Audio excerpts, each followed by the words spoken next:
Hello friends, good evening. कैसे हो? I hope कि आप लोग अच्छे ही होंगे। सो फ्रेंड्स, आज के इस वीडियो में हम लोग कला वर्ग का प्रैक्टिस सेट सॉल्व करेंगे। पूरे 50 प्रश्नों को हम लोग इस वीडियो में सॉल्व करेंगे और ये प्रैक्टिस सेट का 113वां वीडियो है। अगर आप लोग पिछली प्रैक्टिस सेट के वीडियोस नहीं देखे हैं तो आप लोग प्ले लिस्ट में जाके देख सकते हैं। प्ले लिस्ट में आपको बीएड एंट्रेंस एग्जाम का प्रीवियस ईयर पेपर भी मिल जाएगा 2012 से लेकर 2020 तक का। अगर आप लोगों को इन पेपर्स की पीडीएफ चाहिए तो आप लोग हमारे टेलीग्राम ग्रुप से ज्वाइन हो सकते हैं।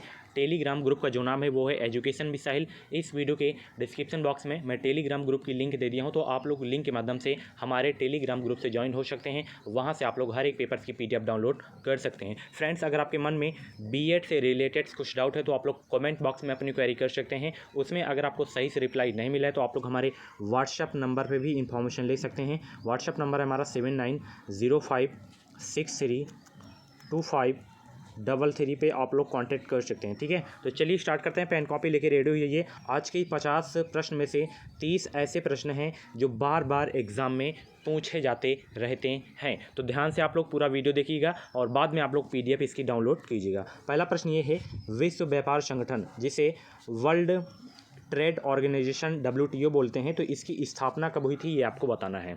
बहुत इंपॉर्टेंट क्वेश्चन है, इसमें डबल स्टार लगा लीजिएगा। पहले क्वेश्चन से शुरुआत हो रही है इंपॉर्टेंट क्वेश्चन से। तो देखिए, WTO की स्थापना हुई थी वो हुई थी 1995 में। ऑप्शन जो है बी करेक्ट होगा इस क्वेश्चन का राइट आंसर। और WTO का हेडक्वार्टर भी आपको पता होना चाहिए। तो इसका जो हेडक्वार्टर है वो कहाँ पे है? जेनेवा में। अक्सर एग्जाम में पूछा जाता रहता है। ठीक है, अगला प्रश्न यहाँ पे देख सकते हैं, व्यापार नीति में शामिल है। व्यापार नीति में क्या शामिल है ये आपको बताना है। तो देखिए, व्यापार नीति में जो शामिल है वो निर्यात आयात नीति शामिल है। ऑप्शन जो है ए करेक्ट होगा इस क्वेश्चन का राइट आंसर। फ्रेंड्स, मैं आपको बता दूंगा, अगर आपको 2021 में यूपी से बीएड करना है या अदर स्टेट से बीएड करना है तो आप लोग इस चैनल से जुड़ जाइए। चैनल को सब्सक्राइब करके बगल में बेल आइकन को ऑल पे प्रेस कर लीजिएगा। इस चैनल के माध्यम से जो भी यूपी बीएड की अपडेट रहेगी, एग्जाम डेट से बारे में कोई भी अपडेट रहेगी, वो अपडेट आपको इस चैनल के माध्यम से ही देखने को सबसे पहले मिलेगी। अगला प्रश्न ये है, भारत में गेहूँ का सबसे अधिक उत्पादन करने वाला राज्य है। उस राज्य का नाम बताएं जो गेहूं का सबसे अधिक उत्पादन करता है। तो वो राज्य है उत्तर प्रदेश। ऑप्शन जो है बी करेक्ट होगा इस क्वेश्चन का राइट आंसर। ठीक है, अगर प्रति हेक्टेयर पूछे तो पंजाब हो जाएगा। ठीक है, अगला प्रश्न यहाँ पे देख सकते हैं, दुग्ध उत्पादन में संसार में भारत का कौन सा स्थान है? भारत का यहाँ पे पूछा जा रहा है संसार में दुग्ध उत्पादन में। तो दुग्ध उत्पादन में जो संसार में भारत का स्थान है वो है पहला। ऑप्शन जो है डी करेक्ट होगा इस क्वेश्चन का राइट आंसर। सारे के सारे क्वेश्चंस बहुत इंपॉर्टेंट क्वेश्चन है, आपको पता ही चलता होगा। अगर आप लोग किसी भी गवर्नमेंट एग्जाम की प्रिपरेशन करते होंगे तो ये क्वेश्चंस आप लोग पहचानते होंगे कि इनका जो है लेवल कैसा है, एग्जाम में ये पूछे जाते हैं या नहीं पूछे जाते हैं। ठीक है, अगला प्रश्न ये है, भारत में केंद्रीय बैंक का कर्तव्य कौन सा बैंक निभाता है? फटाफट बताइए, सेंट्रल बैंक का जो है कर्तव्य कौन सा बैंक निभाता है? तो वो बैंक है आपका भारतीय रिजर्व बैंक, यानी कि RBI। ठीक है, ऑप्शन जो है सी करेक्ट होगा इस क्वेश्चन का राइट आंसर। बात यहाँ पे हो रही है RBI के बारे में। तो RBI की स्थापना हुई थी 1935 में। ठीक है, इसका जो राष्ट्रीयकरण हुआ था 1949 में। ठीक है, इसके फर्स्ट गवर्नर कौन थे? सर ऑशबॉर्न स्मिथ थे। ठीक है, बट इनकी जो है सिग्नेचर नोट में नहीं हुई थी। फर्स्ट गवर्नर थे बट इनकी जो है नोट पे हस्ताक्षर नहीं हुई थी। ठीक है, 1 साल के लिए बनाए गए थे। और प्रेजेंट टाइम पे शक्तिकांत दास हैं गवर्नर RBI के। ठीक है, और इसका जो हेडक्वार्टर है वो कहाँ पे है? मुंबई में। ये भी आपको याद रखना है। ठीक है, अगला प्रश्न यहाँ पे देख सकते हैं, भारत में जो है राष्ट्रीय आय का आकलन पहली बार किसने किया था? बहुत ही तगड़ा प्रश्न है आपके एग्ज़ाम के लिए। राष्ट्रीय आय का आकलन पहली बार किसने किया था? तो इसको किए थे दादा भाई नौरोजी ने। ऑप्शन जो है बी करेक्ट होगा इस क्वेश्चन का राइट आंसर। अगला प्रश्न, भारत की संविधान सभा का अध्यक्ष निम्नलिखित में से कौन था? बहुत ही इंपॉर्टेंट क्वेश्चन है, दिल खुश हो जाएगा पूरा 50 प्रश्नों को देखकर आपका। तो संविधान सभा के अध्यक्ष कौन थे? तो वो थे डॉक्टर राजेंद्र प्रसाद। ऑप्शन जो है सी करेक्ट होगा इस क्वेश्चन का राइट आंसर। अगला प्रश्न यहाँ पे देख सकते हैं, दिल्ली के राज्य सिंहासन पर बैठने वाली सबसे पहली महिला रजिया सुल्तान निम्नलिखित में से किसकी बेटी थी? अगर आप लोग मेरी हिस्ट्री वाली क्लास देखे होंगे तो ये क्वेश्चंस आसानी से कर लेंगे। तो रजिया सुल्तान जो बेटी थी वो थी इल्तुतमिश की। ऑप्शन जो है सी करेक्ट होगा इस क्वेश्चन का राइट आंसर। और इल्तुतमिश जो है कुतुबुद्दीन का मतलब दामाद था। पहले उसी के यहाँ जो है काम किया करते थे और बाद में जो है इनके दामाद बन गए थे। ठीक है, अगला प्रश्न यहाँ पे देख सकते हैं, यदि संविधान के अनुसार भारत को एक पंथ निरपेक्ष राज्य घोषित कर दिया गया है तो इसका तात्पर्य निम्नलिखित में से क्या है? तो इसका तात्पर्य ये है कि राज्य धर्मों को नागरिक का निजी मामला समझता है और इस आधार पर कोई भेदभाव नहीं करता है। ऑप्शन जो है सी करेक्ट होगा इस क्वेश्चन का राइट आंसर। ठीक है, बहुत इंपॉर्टेंट क्वेश्चन है आपके एग्जाम के लिए। अगला प्रश्न, निम्नलिखित में से वह राज्य कौन सा है जिसे भारत का सबसे पहला भाषाई राज्य कहा गया है ना? इंपॉर्टेंट क्वेश्चन है कि नहीं है, प्रैक्टिस सेट में बताइए आप लोग। तो वो राज्य है आपका आंध्र प्रदेश। भाषाई आधार पर घटित होने वाला जो है पहला राज्य आंध्र प्रदेश है। ऑप्शन जो बी करेक्ट होगा इस क्वेश्चन का राइट आंसर। अगला प्रश्न यहाँ पे देख सकते हैं, आजकल संपत्ति के अधिकार निम्नलिखित में से किस अनुच्छेद में है? संपत्ति के अधिकार किस अनुच्छेद में है? तो अनुच्छेद 300 का में जो है संपत्ति के अधिकार के बारे में दिया गया है। ऑप्शन जो है ए करेक्ट होगा इस क्वेश्चन का राइट आंसर। अगला प्रश्न, राष्ट्र को किस अनुच्छेद के अंतर्गत यह अधिकार प्राप्त है कि वित्तीय आपातकाल लागू कर दे? वो कौन सा अनुच्छेद है? तो अनुच्छेद 360 के अंतर्गत जो है वित्तीय आपातकाल घोषित किया जा सकता है। ऑप्शन जो है बी करेक्ट होगा इस क्वेश्चन का राइट आंसर। ठीक है, बहुत इंपॉर्टेंट क्वेश्चन है और ये अनुच्छेद 352 अनुच्छेद 356 के द्वारा क्या किया जाता है ये आपको बताना है। फटाफट बताइए, और ये इसलिए पूछ रहा हूँ क्योंकि ये मैं बताया हूँ। ठीक है, अगला प्रश्न ये है, सम्राट अशोक के धर्मगुरु थे। सम्राट अशोक के गुरु कौन थे? धर्मगुरु कौन थे? तो सम्राट अशोक के जो धर्मगुरु थे वो थे उपगुप्त। ऑप्शन जो है सी करेक्ट होगा इस क्वेश्चन का राइट आंसर। ये रहा अगला प्रश्न जो कि बहुत इंपॉर्टेंट है, मानसरोवर झील कहाँ स्थित है? मानसरोवर झील कहाँ स्थित है ये आपको बताना है। फटाफट हर क्वेश्चन का जवाब देते चलें आप लोग कमेंट बॉक्स में। तो मानसरोवर झील जो है वो कहाँ पे है? चीन में है। ऑप्शन जो है सी करेक्ट होगा इस क्वेश्चन का राइट आंसर। निम्नलिखित में से कौन सर्वाधिक चमकने वाला ग्रह है? ज्योग्राफी वाली क्लास देखे होंगे तो ये क्वेश्चन आसानी से कर लेंगे आप लोग। तो शुक्र ग्रह को सबसे चमकीला ग्रह कहते हैं। ऑप्शन जो है ए करेक्ट होगा इस क्वेश्चन का राइट आंसर। ठीक है, अगला प्रश्न यहाँ पे देख सकते हैं, 1 डिग्री देशांतर को पार करने में दो स्थानों के स्थानीय समय के बीच क्या अंतर है? तो इनके बीच का जो अंतर है वो क्या है? 4 मिनट का है। ऑप्शन जो है बी करेक्ट होगा इस क्वेश्चन का राइट आंसर। अगर मेरी वीडियो आपको हेल्पफुल लगा करे तो प्लीज़ यार एक वीडियो को लाइक ज़रूर कर दिया करें ताकि मैं भी मोटिवेट हो सकूं और ऐसे ही बेहतरीन प्रश्नों को मैं लाता रहूं आपके सामने। ठीक है, खैबर पास स्थित है। खैबर पास कहाँ स्थित है?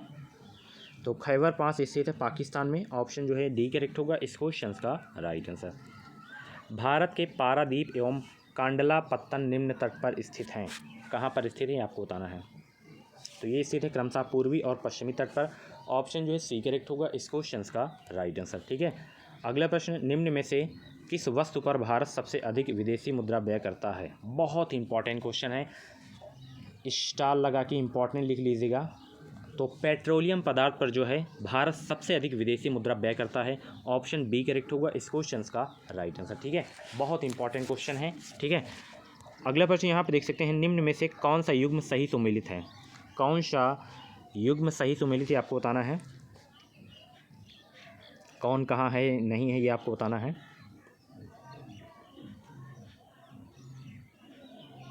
तो मदुरई तो तमिलनाडु में है ही है, झांसी जो है मध्य प्रदेश में नहीं है। ऑप्शन जो है बी वाला जो है आपका सम्मिलित नहीं है। बाकी हरिद्वार उत्तराखंड राज्य में है, अलवर राजस्थान में है। ठीक है, तो ऑप्शन जो है बी करेक्ट होगा इस क्वेश्चन का राइट आंसर। निम्न में से कौन सा राज्य प्रमुख कोयला उत्पादक नहीं है? उस राज्य का नाम बताएं। राजस्थान। राजस्थान जो है प्रमुख कोयला का उत्पादक नहीं है। ऑप्शन डी करेक्ट होगा इस क्वेश्चन का राइट आंसर। बाकी पश्चिम बंगाल, छत्तीसगढ़, महाराष्ट्र जो है सब कोयला के उत्पादक हैं। कंप्यूटर की असेंबली भाषा है। कंप्यूटर की असेंबली भाषा कौन सी है? तो कंप्यूटर की जो असेंबली भाषा है वो है दियाधारी संख्या, जिसे बाइनरी सिस्टम भी बोलते हैं।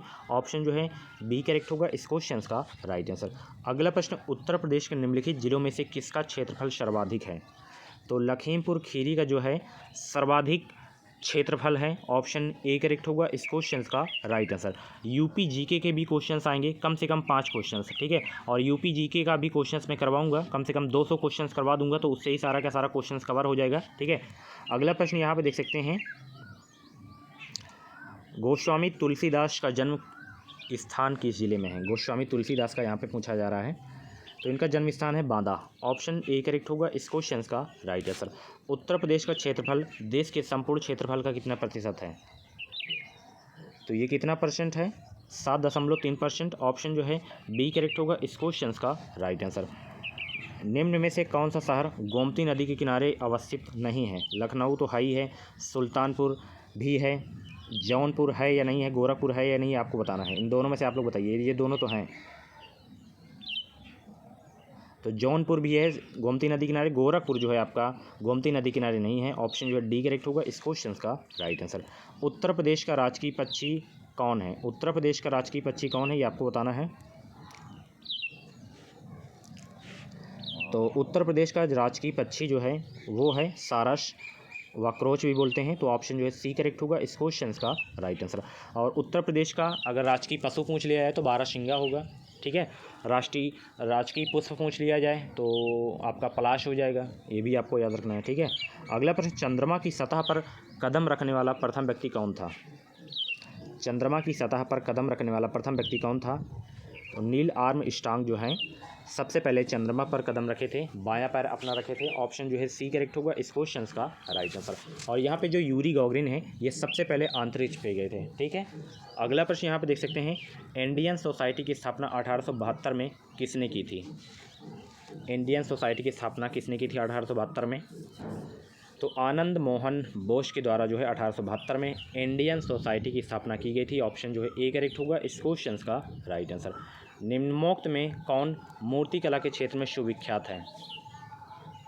रामा किंकर जो है मूर्तिकला के क्षेत्र में सुविख्यात हैं। ऑप्शन जो है सी करेक्ट होगा इस क्वेश्चन का राइट आंसर, ठीक है। अगला प्रश्न, निम्न में से कौन सा जिला राष्ट्रीय राजधानी क्षेत्र का भाग नहीं है? उस जिले का नाम बताएं। तो वो जिला है आगरा। ऑप्शन ए करेक्ट होगा इस क्वेश्चन का राइट आंसर। पश्चिम बंगाल में रानीगंज क्षेत्र किस लिए विख्यात है? जो रानीगंज क्षेत्र है आपका पश्चिम बंगाल में, वो किस लिए विख्यात है? तो ये विख्यात है कोयला के लिए। ऑप्शन जो है बी करेक्ट होगा इस क्वेश्चन का राइट आंसर। अगला प्रश्न आपकी स्क्रीन पे है कि निम्नोक्त में से कौन प्रसिद्ध तबला वादक है? तबला वादक आपको बताना है, प्रसिद्ध तबला वादक कौन है? तो अल्लाह रखा जो है आपके तबला वादक हैं प्रसिद्ध।